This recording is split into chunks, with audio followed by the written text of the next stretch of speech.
નમસ્કાર વાલા વિદ્યાર્થી મિત્રો, ઓનલાઈન શિક્ષણની અંદર હું આપનું હાર્દિક સ્વાગત કરું છું. મિત્રો, આપણે અત્યારે જે 15મો પાઠ છે, નમો મહર્ષયે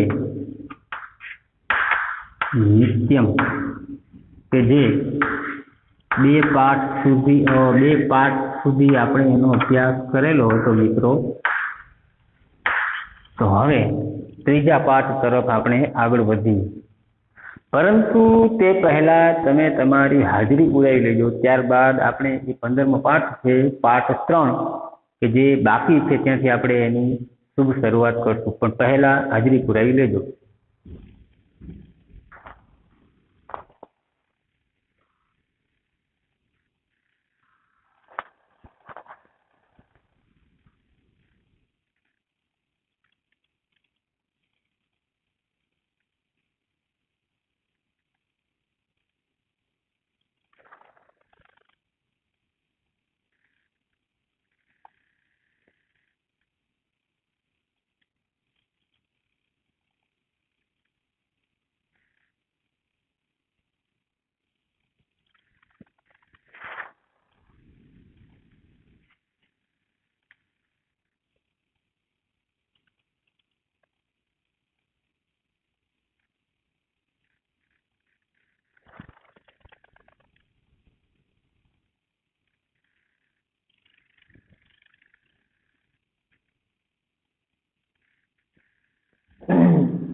નમસ્કાર મિત્રો, તો જોઈએ પેજ નંબર 64માં. પાઠાંતર આપણે લખાવતા નથી, તમે અનુવાદ જે પ્રમાણે કરું છું તમે એ પ્રમાણે લખી શકો છો. પાઠ સહેલો છે એટલા માટે, પણ અઘરા શબ્દ હોય અથવા તો કોઈ જગ્યાએ એમસીક્યુ માટે જે પૂછાતું હોય તે માટે પેન અથવા તો પેન્સિલ તમે સાથે રાખજો, જેથી કરીને તમે તે જગ્યા અંડરલાઈન કરી શકો. તો મિત્રો જોઈએ, સદવિદ્યા કે જે પેજ નંબર 64 છે એમાં પ્રથમ, બીજો અને ત્રીજો પેરેગ્રાફ, આ 3 પેરેગ્રાફ સુધી લીધેલું હતું. ત્યાર પછીનો ચોથો પેરેગ્રાફ કે જેની અંદર સદવિદ્યા એટલે સારી વિદ્યા, અથવા તો એને અર્થ લખી શકો છો સદવિદ્યા, સારી વિદ્યા. વિદ્યા હંમેશા સારી જ હોય છે, પરંતુ જે બીજાનું હિત કરે છે, બીજાનું કલ્યાણ કરે છે, એ સંદર્ભે એને સદવિદ્યા તરીકે ઓળખવામાં આવે છે. તો સદવિદ્યા પ્રચારાય, પ્રચારાય એટલે પ્રચાર કરવો, તે પ્રસાર એટલે ફેલાવો, પ્રચાર એટલે બાબત વિશે માહિતી આપવી તે. તો સદવિદ્યાના પ્રચાર માટે, સદવિદ્યાના પ્રચાર માટે દયાનંદે બહવ ઘણા બધા ગ્રંથો રચિતા કર્મણી ભૂતકૃદન છે. એને ભૂતકૃદંત હોય કે ભૂતકાળ હોય ત્યારે હંમેશા હતો, હતા, હતી એવું ગુજરાતી થાય. તો રચ્યા એવું ગુજરાતી થશે, રચિતાનું ગુજરાતી રચ્યા. ફરીથી આ રીતે જોઈએ મિત્રો, સદવિદ્યાના પ્રચાર માટે દયાનંદે ઘણા ગ્રંથો રચ્યા. સદવિદ્યાના પ્રચાર માટે દયાનંદે ઘણા ગ્રંથો રચ્યા. તો કેવા ગ્રંથો એમને લખેલા છે સદવિદ્યા માટે, સદવિદ્યાના પ્રચાર માટે? તો એ ગ્રંથોમાં સૌથી જે પહેલું નામ છે મિત્રો, ઋગ્વેદ આદિ. નામ લખું છું, ઋગ્વેદ આદિ ભાષ્ય. ત્યાર પછી જો કે ભૂમિકા લખવાની છતાં પણ આપણે લખી નાખીએ છીએ. ત્યાર પછી બીજું જે છે ઋગ્વેદ આદિ ભાષ્ય ભૂમિકા, સત્યાર્થ પ્રકાશ કે જે સૌથી એમનો શ્રેષ્ઠ ગ્રંથ છે, સત્યાર્થ પ્રકાશ. અને ત્યાર પછી ત્રીજું જે નામ છે સંસ્કાર વિધિ.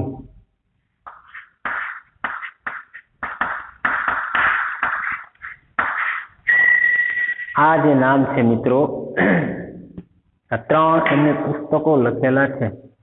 હવે જોઈએ તો ઋગ્વેદ આદિ ભાષ્ય ભૂમિકા, ટૂંકમાં પરિચય તમને આપું છું.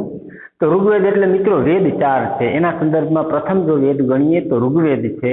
તો તો ઋગ્વેદ વગેરેની ભાષ્ય, એની ઉપર ટિપ્પણી, એની ઉપર જે કાંઈ પણ આપણે નોંધ લખીએ છીએ, એના આધારિત જે કાંઈ આપણે કોઈ ટિપ્પણી કરતા હોઈએ છીએ, તેના આધારિત વેદને આધારિત જે કાંઈ બાબત જે છે તે આની અંદર છે. સત્યાર્થ પ્રકાશ એ પણ વેદ આધારિત છે. એની અંદર અમુક કુરિવાજો છે, અથવા તો સામાજિક બંધન જે છે, અથવા તો ઊંચ નીચના ભેદભાવ છે, મૂર્તિ પૂજાનો વિરોધ છે, એ બધી બાબતનું ખંડન કરેલું છે. અને છેવટે એ પ્રમાણે કીધેલું છે કે તમે વેદ તરફ પાછા વળો. અને સંસ્કાર વિધિ, તો આ સંસ્કાર વિધિ છે તો 16 સંસ્કારો જે છે, અગાઉ પણ આપણે વિવાહ સંસ્કાર જે પાઠ છે એનો અભ્યાસ કરી ચૂક્યા છીએ. તો સંસ્કાર વિધિ કયા પ્રમાણે હોવું જોઈએ, તો સંસ્કાર જે છે ખાસ કરીને ગુરુકુળ શિક્ષણ પ્રણાલીમાં કયા પ્રમાણે શિક્ષણ આપવામાં આવે છે, એની સાથે સંસ્કાર પણ આપવામાં આવે છે. એના જે બે ભાગ છે કે ગુરુકુળ અને ડીએવી જે આવશે ત્યારે આપણે એનો અભ્યાસ કરીશું. તો આ જે છે સંસ્કારને લગતી બાબત છે.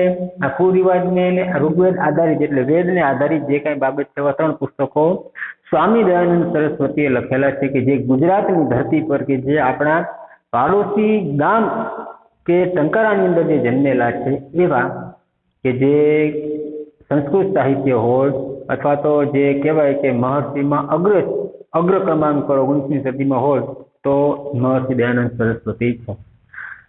તો એમણે સંસ્કાર વિધિ ચ ઇતિ અને આમ પ્રમુખા ગ્રંથા, પ્રમુખ એટલે મુખ્ય અથવા પ્રમુખ, ગ્રંથા બહુવચન છે, ગ્રંથો સંતિ એટલે છે.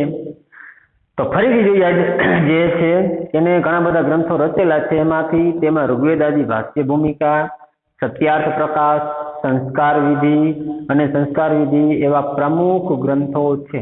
આ મુખ્ય ગ્રંથો છે એનાથી આગળ તો જન સેવાએ મુંબાપુરિયા, જન સેવાએ એટલે લોકોની સેવા માટે, મુંબાપુરિયા એટલે કે મુંબઈ નગરી કહેવાય છે, પુરિયા એટલે પુરી, મુંબઈ એટલે કે જે નામ છે. તો મુંબઈ નગરી અથવા તો ખાલી મુંબઈ પણ લખી શકે છે. તેને આર્ય સમાજ, આર્ય સમાજ એટલે એક એવા સમાજની સ્થાપના છે મિત્ર મુંબઈની અંદર છે, કે જેમણે પોતાના જે કાર્ય કરવાના છે, પ્રચાર જેના માટે કાર્ય કરતા હોય ત્યાં એ કાર્ય થતું હોય છે આર્ય સમાજની અંદર. તો આર્ય સમાજ નામની એકા સંસ્થા હતી સ્થાપિતા, એક સંસ્થા પણ સ્થાપેલી, આર્ય સમાજ નામની એક સંસ્થા પણ સ્થાપેલી. એટલે ફરીથી જોઈએ મિત્રો, જન સેવા માટે, જન સેવા એટલે લોકોની સેવા માટે, અને ખાસ કરીને આ બધાનો જે ઉદ્દેશ્ય છે લોકોની સેવા માટે, લોકો પાસે સાચું શું છે એ પહોંચે એ જ બાબતે. તો લોકોની સેવા માટે મુંબઈમાં તેણે આર્ય સમાજ નામની એક સંસ્થા પણ સ્થાપિતા એટલે સ્થાપી, આર્ય સમાજ નામની એક સંસ્થા પણ સ્થાપેલી હતી.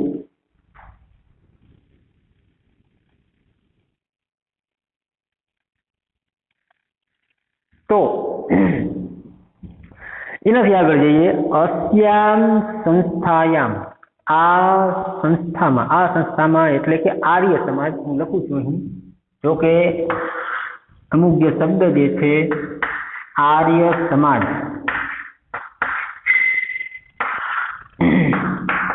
એક સંસ્થા છે. તો આ સમાજની અંદર આ સંસ્થામાં તેણે કિમપી કોઈ પણ, જો અમુક અઘરા શબ્દ આવતા હશે જ લખીશ પણ એવું છે નહીં એટલા માટે. તો કિમપી એટલે કોઈ પણ, પદ એટલે હોદ્દો અથવા તો પદ, ન સ્વીકૃતવાન સ્વીકાર્યો નહીં. સાંભળજો ફરીથી, આ સંસ્થામાં તેણે કોઈ પણ હોદ્દો સંભાળ્યો નહીં. કારણ કે સંસ્થા જે છે ને તો એમાં એનાથી જે સ્ટેપ છે, જે સ્ટેપ બાય સ્ટેપ એક પદ આવતું હોય છે મિત્રો, પણ પદ અહીંયા કોઈ નથી સંભાળવાનું. મહર્ષિ દયાનંદ સરસ્વતી હોય તો ભલે, કે બીજા એના અનુયાયી હોય તો ભલે, કોઈ પદ કે હોદ્દો સંભાળવાનો થતો નથી. પરંતુ તો શું છે એની અંદર, તો એનાથી આગળ કહે છે, પરંતુ સામાન્ય સદસ્ય ત્યામ, સામાન્ય સદસ્ય એટલે કે સામાન્ય પદ, એવ એટલે જ, સ્વીકૃતવાન એટલે સ્વીકાર્ય, સામાન્ય પદ જ સ્વીકાર્ય, દરેક સામાન્ય પદ જ સ્વીકાર્યું. અથવા તો એની અંદર જે માણસ જોડાય છે એ કદાચ 10 વર્ષ પહેલા જોડાયેલો હોય તો ભલે, અને 10 વર્ષ પછી જોડાયેલો હોય તો ભલે, બધા સમાન છે. કોઈ ઊંચ નથી, કોઈ નીચ નથી, કોઈ પદ નથી, પછી તો કોઈ ભેદભાવ આવતો જ નથી. તો આર્ય સમાજની આ પહેલી વિશેષતા છે. એટલે કે આ સંસ્થામાં કોઈ પણ તેણે કોઈ પણ પદ ન સ્વીકાર્યું, પરંતુ સામાન્ય સદસ્યની જેમ જ સ્વીકાર કર્યો. સંપ્રતિ એ પણ શબ્દ આવી ગયો છે, હાલમાં અથવા તો અત્યારે.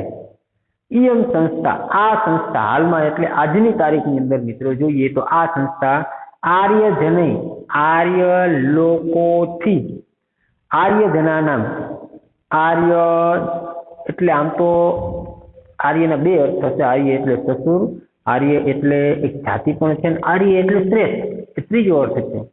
તો શ્રેષ્ઠ એટલે એવો અર્થ આપણે અત્યારે લઈએ તો શ્રેષ્ઠ લોકોના સહયોગથી. ફરીથી જોઈએ, અત્યારે આ સંસ્થા આર્ય લોકોથી અને શ્રેષ્ઠ લોકોના સહયોગથી સંચાલિત થાય છે.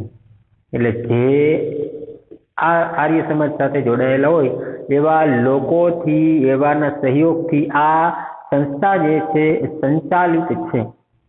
વિના ભેદભાવ, ભેદભાવ વગર. ભેદભાવ એટલે કે ઊંચ નથી, નીચ નથી, સ્ત્રી પુરુષ, કોઈ પ્રકારનો ભેદભાવ જોવા મળતો જ નથી. કે પછી સ્ત્રી હોય તો ભલે, પુરુષ હોય તો ભલે, કોઈ પણ જાતિ છે, કોઈ પણ હલકો છે, ભારે છે, આર્થિક દ્રષ્ટિએ સદ્ધર છે, કોઈ પ્રકારનો ભેદભાવ નથી.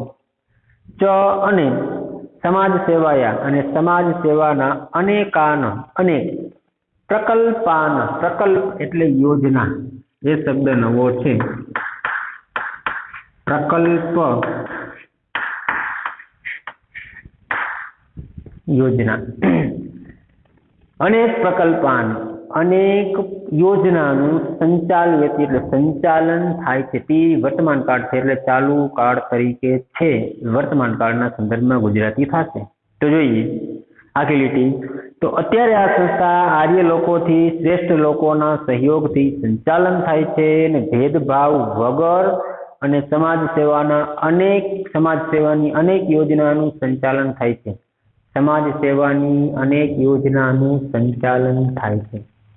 એનાથી આગળ સંપ્રતિ અત્યારે, સાથે દેશ વિદેશેષુ, દેશ વિદેશમાં. અત્યારે આ જે સંસ્થા છે એ દેશ વિદેશમાં, માત્ર ભારત દેશમાં નહીં પરંતુ દેશ વિદેશમાં વટવૃક્ષ ઇવ, વટવૃક્ષની જેમ વૃદ્ધિ ગતા વર્તતે, વૃદ્ધિ પામી છે. વટવૃક્ષ એટલે જે વડનું વૃક્ષ હોય છે એની અંદર જે બી હોય છે એકદમ નાનું હોય છે, પણ ધીમે ધીમે તમે જોઈ શકો છો કે વિશાળ વટવૃક્ષ થયેલું હોય છે. એક નાનકડા બીજમાંથી વડનું વૃક્ષ જેમ વડવાઈ વધતી જાય છે મિત્રો, એનું જે સ્વરૂપ છે એકદમ વિશાળ થઈ જતું હોય છે. તો અહીંયા પણ આ જ પ્રમાણે છે. અત્યારે જે આ સંસ્થા છે દેશ વિદેશની અંદર વટવૃક્ષની જેમ વૃદ્ધિ પામી છે. તો મિત્રો પેજ નંબર 64 જે પેરેગ્રાફ છે ફરીથી હું બોલું છું, માત્ર અનુવાદ સાંભળજો. સદવિદ્યાના પ્રચાર માટે દયાનંદે ઘણા ગ્રંથો રચ્યા. તેમાં ઋગ્વેદાદી ભાષ્ય ભૂમિકા, સત્યાર્થ પ્રકાશ અને સંસ્કાર વિધિ પ્રમુખ ગ્રંથો છે. સમાજ સેવા, લોકોની સેવા માટે મુંબઈ નગરીમાં તેણે આર્ય સમાજ નામની એક સ્થાપના કરી. આ સંસ્થામાં તેણે કોઈ પણ પદ ન સ્વીકાર્યું, પરંતુ સામાન્ય સભ્યની જેમ જ પદ સ્વીકાર્યું. અત્યારે આ સંસ્થા આર્ય લોકોથી શ્રેષ્ઠ લોકોના સહયોગથી સંચાલન થાય છે. ભેદભાવ વગર અને સમાજ સેવાના અનેક યોજનાનું સંચાલન થાય છે. અત્યારે તે દેશ વિદેશમાં વટવૃક્ષની જેમ વૃદ્ધિ પામી છે. આ મિત્રો પેજ નંબર 64 છે, જેનું અનુવાદ આપણે કરેલું. હવે જે બાકી છે પેજ નંબર 65 ની અંદર તે જોઈએ તો મહાન તત્વજ્ઞ. કદાચ આ પ્રશ્ન આવી શકે છે એટલે ખાસ યાદ રાખી શકો કે સ્વામી દયાનંદ સરસ્વતીનું જીવન અથવા તો એનો પરિચય આપો. ટૂંક નોંધ સ્વરૂપે 2 માર્કમાં પૂછાય તો મિત્રો આટલું લખવાનું થાય. કેટલું? તેના ગુણ જે આપેલા છે. મહાન તત્વજ્ઞ, મહાન તત્વને જાણનારા એટલે કે તત્વજ્ઞ એ સંદર્ભમાં અર્થ થયેલો છે મિત્રો. તો महान तत्वज्ञ प्रखर वक्ता, वक्ता एटले के बोलवामां सौथी कुशळ जे छे तेवा, तो प्रखर वक्ता आ एनो बीजो मुद्दो छे। जीवनस्य परिवर्तक, एक मिनिट आपणे लखीए छीए महान तत्वज्ञ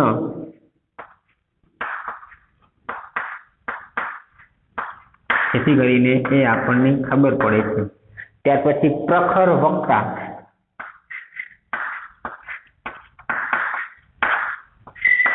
અને ત્યાર પછી આપેલું છે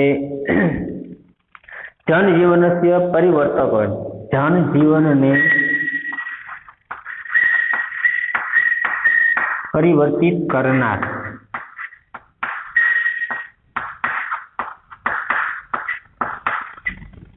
ત્યાર પછી જો જોઈએ મિત્રો તો પ્રસિદ્ધ દેશભક્ત છે, પ્રસિદ્ધ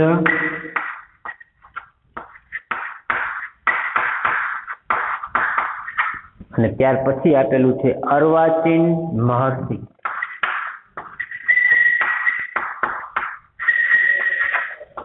અર્વાચીન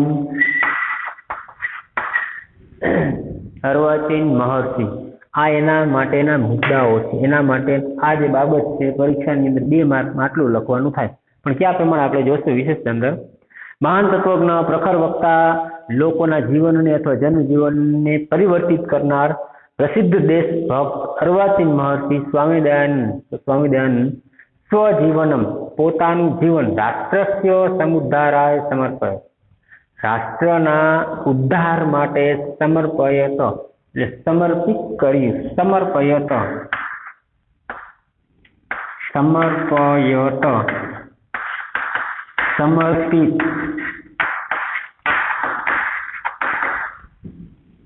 સમર્પિત કર્યું।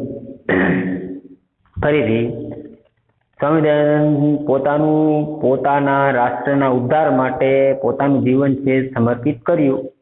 સદૈવ લોકહિતાય હંમેશા લોકોના હિત માટે, નિરત અયમ નિરત એટલે રત, અયમ એટલે આ, મહર્ષિએ એટલે મહર્ષિ, તો હંમેશા લોકોના હિત માટે રત આ મહર્ષિ, હંમેશા લોકોના હિત માટે રત મગ્ન રહેતા, તલ્લીન રહેતા આ મહર્ષિ રાજસ્થાન પ્રદેશે, રાજસ્થાન જે આપણું રાજ્ય છે તે આપણું પડોશી રાજ્ય છે તે રાજસ્થાન પ્રદેશમાં અજમેર નગરે, અજમેર નગરમાં, અજમેર જે યુનિવર્સિટી છે તે દીપાવલ્યામ તિથૌ દિવાળીના દિવસે નિર્વાણ પ્રાપ્ત, નિર્વાણ એટલે કે મૃત્યુ,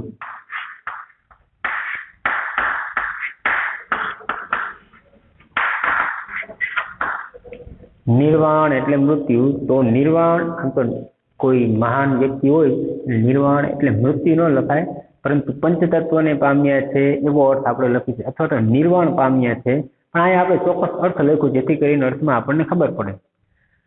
દિવાળીના દિવસે નિર્વાણ પામ્યા, નમઃ અસ્તુ નમન થાવ રાષ્ટ્રસ્ય એટલે રાષ્ટ્રના સુપુત્રા એટલે સુપુત્ર એવા મહર્ષિ દયાનંદ, તો મહર્ષિ દયાનંદ, તો મહર્ષિ દયાનંદ અથવા તો રાષ્ટ્રના સુપુત્ર એવા મહર્ષિ દયાનંદને નમન, રાષ્ટ્રના સુપુત્ર એવા મહર્ષિ દયાનંદને નમન।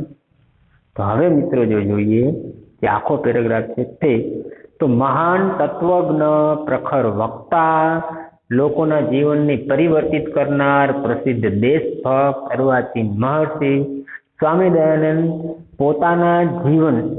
પોતાનું જીવન રાષ્ટ્રની ઉદ્ધાર માટે સમર્પિત કર્યું, હંમેશા જ લોકોના હિત માટે રત આ મહર્ષિ રાજસ્થાન પ્રદેશમાં અજમેર નગરમાં દિવાળીના દિવસે નિર્વાણ પામ્યા।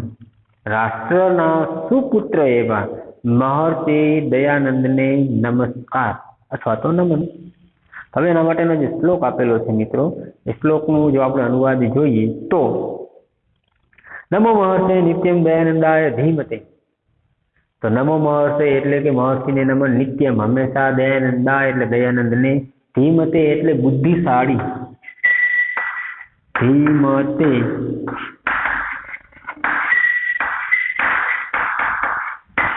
બુદ્ધિશાળી. એનાથી આગળ જોઈએ વેદ ધર્મો એટલે વેદ જગત ભૂત્ય એટલે જગતના કલ્યાણ માટે એ ને એટલે જેણે લોક એટલે લોકે લોકમાં પ્રસારિત એટલે પ્રસારિત કર્યું. હવે જે બધા જ શબ્દો છે મિત્રો એને આપણે ક્રમમાં ગોઠવવાના થશે તો જ વાક્ય જે છે અર્થ જે છે આપણને સરળતાથી સમજાશે.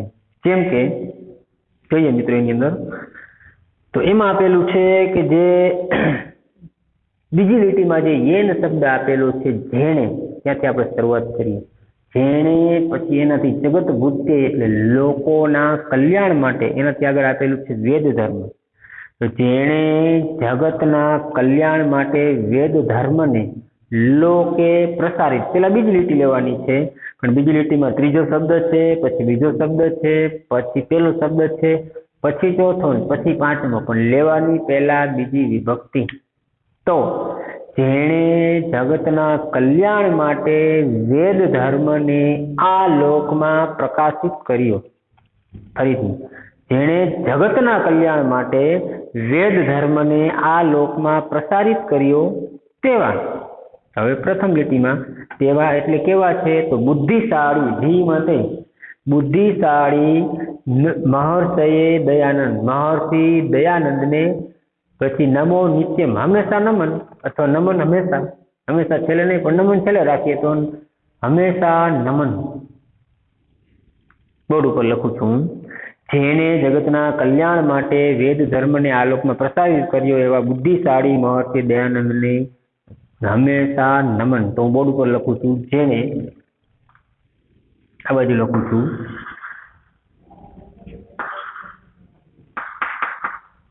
જેણે જગત ભૂતિ એટલે જગતના કલ્યાણ માટે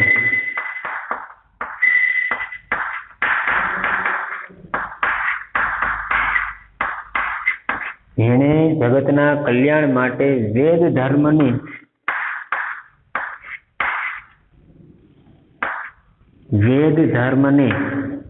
જગતના કલ્યાણ માટે વેદ ધર્મને આ લોકમાં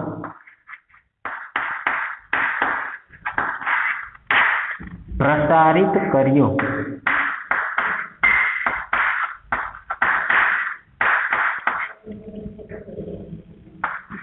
એવા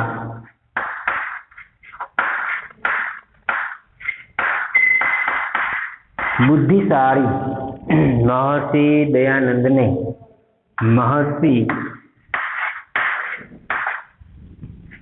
દયાનંદને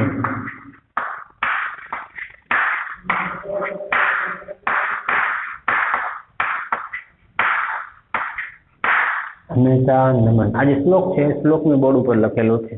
તો મિત્રો અહીં આપણે જે પાઠ છે પૂર્ણ કરીએ છીએ, પરંતુ એ પાઠ પૂર્ણ કરતા પહેલા મિત્રો પેજ તમે જે ફેરવીને જોઈ શકો છો કે જેની અંદર આપણને પ્રશ્નો, MCQ અને ત્યાર પછી જે કયા પ્રશ્નો તમારે પાકી બુકની અંદર લખવાના છે, આનું ભાષાંતર તો લખવાનું છે જ, આ બધું જ તમારે લખવાનું તો છે જ.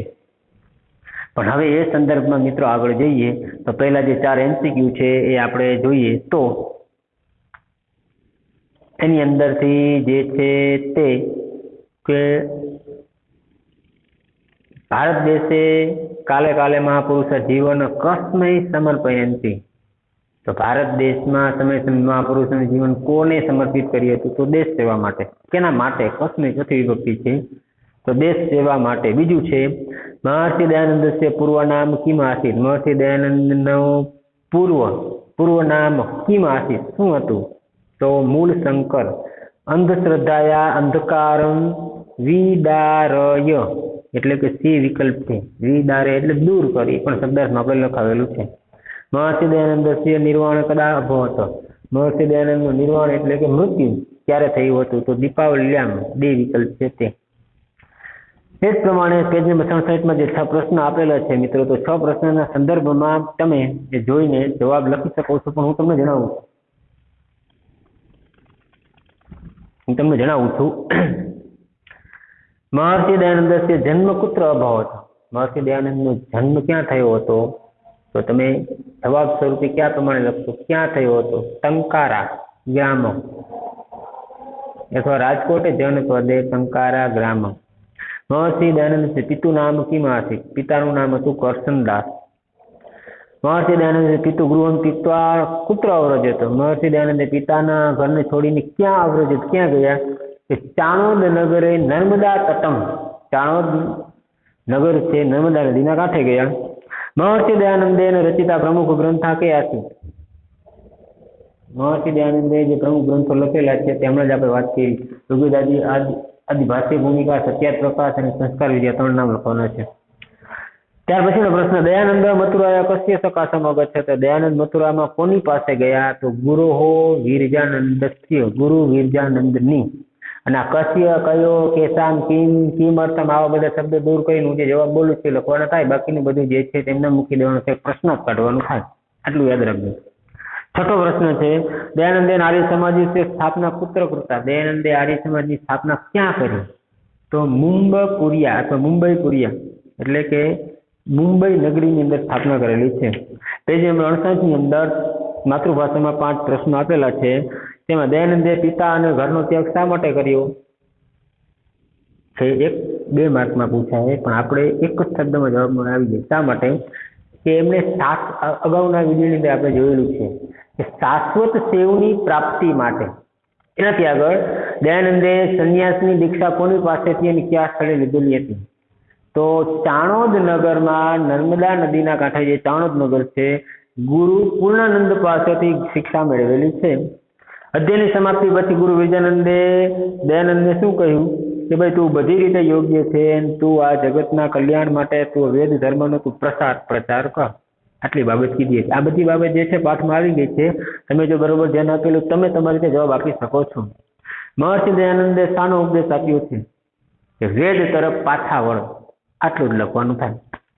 દયાનંદનું વ્યક્તિત્વ કેવું હતું? હમણાં જ આપણે મિત્રો વાત કરેલી હતી કે મહાન તત્વજ્ઞ, પ્રખર વક્તા, જનજીવન પરિવર્તિત કરનાર, પ્રસિદ્ધ દેશભક્ત અને અર્વાચીન મહર્ષિ, આ બધા આ પ્રકારના પોતાનું આખું જે જીવન છે રાષ્ટ્રને કુરબાન, રાષ્ટ્રને બલિદાન આપનાર એ પ્રકારના એમનું વ્યક્તિત્વ હતું। હમણાં જ આપણે વાત કરીએ વ્યક્તિત્વના પાસા છે, એટલે આ બધા મુદ્દા જે છે આપણને કંઠસ્થ હોવા જોઈએ। ત્યાર પછી જે વેદ વિદ્યા છે વિવરણાત્મક નોંધ લખો, એની અંદર વેદ વિદ્યા અને સત્યાર્થ પ્રકાશ। તો વેદ વિદ્યા એટલે કે વેદને લગતી વિદ્યા, 4 વેદ છે એમાંથી જે કંઈ બાબત આપેલી છે, ઋગ્વેદ સૌથી જે શ્રેષ્ઠ છે, એ સમયમાં કે પ્રકારે જીવન હતું, અત્યારે કયા પ્રમાણે જીવન છે, તો વેદ આધારિત પહેલા જે શિક્ષણ જે હતું સ્ત્રીઓને શિક્ષણ આપવામાં આવતું, અત્યારે પણ આપવામાં આવે છે, એને લગતી જે કંઈ બાબત છે એ વેદ વિદ્યા તરીકે ઓળખાવી શકાય છે। 2 માર્કમાં પૂછાય છે। પણ મિત્રો સત્યાર્થ પ્રકાશ જે છે, સત્યાર્થ પ્રકાશ એ તમારે ખાસ જે છે પાકી બુકમાં લખવાનો। ખાસ મીન્સ કે તમારે તમારી પાસે જે સાહિત્ય નવનીત છે એમાંથી જોઈ અને પાકી બુકમાં લખવાનો છે। સત્યાર્થ પ્રકાશની અંદર જે 14 સમુલ્લાસ છે, અને આપણી માતૃભાષામાં, કારણ કે દયાનંદ સરસ્વતીની માતૃભાષા ગુજરાતી થાય, તો ગુજરાતીમાં લખેલું છે 14 સમુલ્લાસ છે, સમુલ્લાસ એટલે ભાગ, અને હિન્દીમાં પણ લખાયેલો છે આપણી રાષ્ટ્રભાષામાં। પણ અત્યારે એના એટલા બધા ભાષાંતરો થયા છે કે વિદેશની અંદર પણ, એટલે અંગ્રેજી હોય, અન્ય કોઈ ભાષા હોય, ભારત દેશની કોઈ ભાષા હોય અન્ય, તો એવા ભાષામાં પણ એના ભાષાંતરો થયેલા છે। તો એ સત્યાર્થ પ્રકાશ જે છે તમારા માટે ખાસ છે। અને 5મો પ્રશ્ન જે છે સમીક્ષાત્મક નોંધ લખો, એમાં મહર્ષિ દયાનંદનું પ્રારંભિક જીવન કયા પ્રકારે હતું એ નહીં, પરંતુ મહર્ષિ દયાનંદનો ઉપદેશ, આ 2 પ્રશ્ન છે, એમાંથી એક તમારે લખવાનો। ચોથામાં સત્યાર્થ પ્રકાશ, હું લખું છું અહીં સત્યાર્થ પ્રકાશ, આ તમારે પાકી બુકમાં લખવાના છે તે।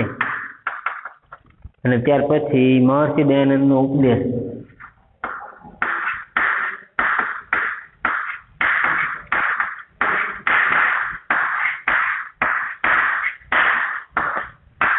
અને ત્યાર પછી 6થો પ્રશ્ન છે સસંદર્ભ, એમાં ટૂંકમાં લખું છું સસંદર્ભમાં બીજું, પહેલું નહીં, એટલે કે નમો મહર્ષિ નિત્યમ દયાનંદ જીવતે, એટલે જે લખેલું છે જ આપણે બરોબર સમજાવવાનું છે। તો આટલી બાબત આપણે 1, 2 ને 3 પ્રશ્ન અને ભાષાંતર અને બીજું જે કંઈ આપણે લખાવેલું હોય છે તે બધું તમારે પાકી બુકમાં લખવાનું છે। અહીં આપણે આ પાઠ છે 15મો પૂર્ણ કરીએ છીએ, અને નેક્સ્ટ જ્યારે આપણે મિત્રો મળીશું ત્યારે આપણે કોઈ પણ પાઠ છે, કાવ્ય છે, વ્યાકરણ ચેનલ તરફ આગળ વધીશું. ત્યાં સુધી ધન્યવાદ.